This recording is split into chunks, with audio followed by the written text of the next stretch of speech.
अब हम एक्सरसाइज 1.15 का क्वेश्चन नंबर 2 का सेकंड पार्ट करेंगे। Second part associative law of intersection of sets है हमारे पास। Associative law of intersection of sets. अब एसोसिएटिव लॉ क्या होता है? A intersection B intersection C is equal to A intersection B intersection C. इसमें हम ये ए के ही जो है ना सेट यूज़ करेंगे, यानी ए पार्ट के सेट लेके और सेकंड पार्ट हम इसका वेरिफिकेशन करेंगे। तो हमने heading the question number 2 second part associative property of law को प्रॉपर्टी भी आप कह सकते हैं, लॉ भी कह सकते हैं, दोनों वर्ड इसके लिए यूज़ होते हैं। ठीक है, एसोसिएटिव लॉ भी यहाँ लिख सकते हैं, प्रॉपर्टी भी।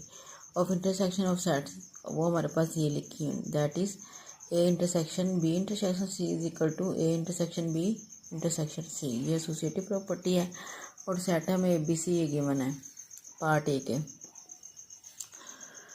अब इसमें जो है हमने देखना है कि इन सेट्स का आपस में क्या रिलेशन है। सेट ये देखिए ए और बी बिल्कुल डिसजॉइंट है, क्योंकि इसमें इवन नंबर है, इसमें ऑड नंबर है, इन दोनों में कोई एलिमेंट कॉमन नहीं है। और ये जो 3 है, इसमें अगर हम ए के साथ इसका रिलेशन देखें तो ये 6 और 12 ए और सी में कॉमन एलिमेंट है, यानी ये इसका मतलब ए और सी ओवरलैप कर रहे हैं। जिनमें कुछ एलिमेंट कॉमन हो तो वो ओवरलैपिंग सेट्स होते हैं।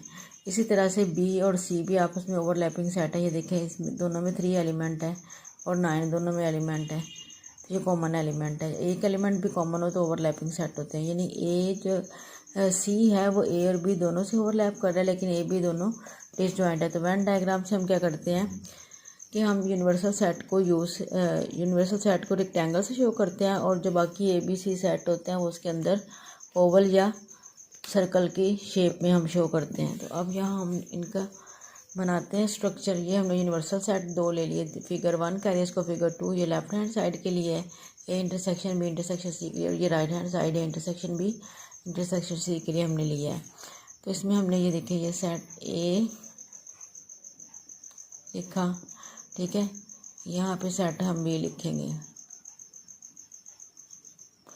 और ये सेट सी दोनों से ओवरलैप करा, ये देखिए सी, ठीक है। इसमें थोड़ा सा कम ही यहाँ मैंने ओवरलैप कराया, थोड़ी सी फिगर मेरी ये रेक्टेंगल छोटी बन गई है। आपने थोड़ी सी रेक्टेंगल खुली बनाने ताकि इसके अंदर इजीली जो है ना, अब यहाँ आप इनके जो ए और सी में कॉमन एलिमेंट है वो यहाँ लिख सकते हैं, ये दरमियान में जो दोनों का कॉमन पार्ट है, और बी और सी के कॉमन एलिमेंट यहाँ लिख सकते हैं, और बाकी ए के इधर और सी के बाकी यहाँ और बी के यहाँ, और नहीं भी लिखेंगे एलिमेंट तो कोई ज़रूरत नहीं है उसकी, ऐसे भी ठीक है जिस तरह से ये बनाया है।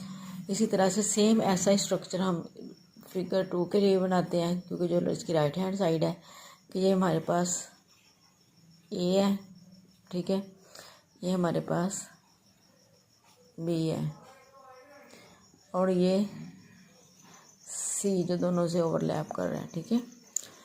अब इसमें हमने देखना है बी इंटरसेक्शन सी, ये रीजन आ रहा है जो बी और सी का कॉमन रीजन है, ये वाला, इसमें मैंने लाइन लगा दी। अब इस रीजन की आपने ए के साथ इंटरसेक्शन लेनी है। तो देखो ए का तो इस रीजन का ए के साथ तो कोई लिंक ही नहीं है, ठीक है। पहले हमने बी इंटरसेक्शन सी लिया, ये आ गया आपके पास, ये इंटरसेक्शन मतलब कॉमन रीजन जो दोनों का रीजन हो, तो वो वाला रीजन है जहाँ दोनों दूसरे के ऊपर ओवरलैप कर रहे हैं। तो ये रीजन जो है वो कॉमन रीजन है, इस पर डॉट लगा दें या लाइन, मैंने यहाँ लाइन्स लगा दी हैं, ठीक है।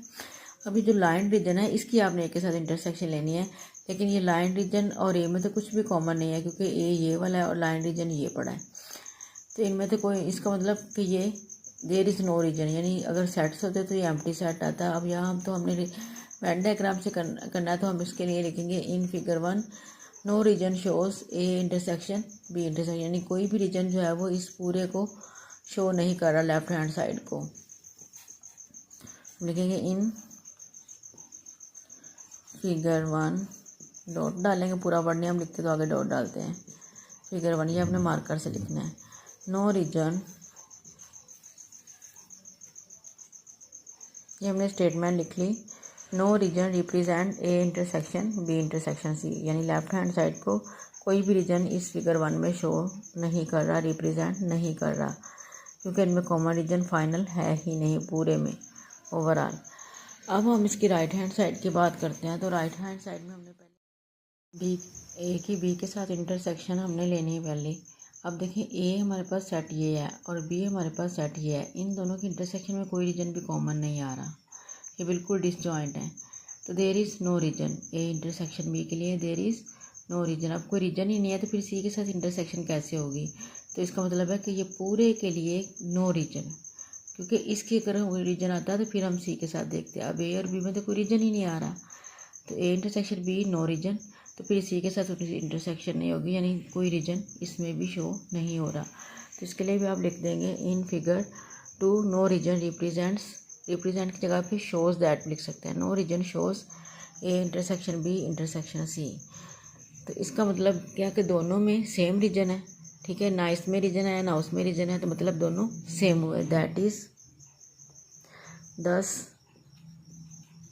हम लिखेंगे 10 A intersection B intersection C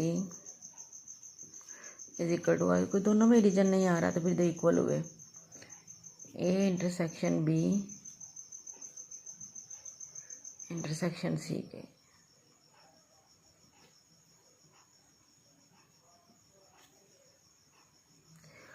ये हमने वेरीफाई कर दिया वेन डायग्राम से कि दोनों इक्वल हैं। आप चाहे तो यहाँ भी इक्वल टू का साइन डाल सकते हैं, नहीं भी डालेंगे तो कोई फ़र्क नहीं पड़ेगा।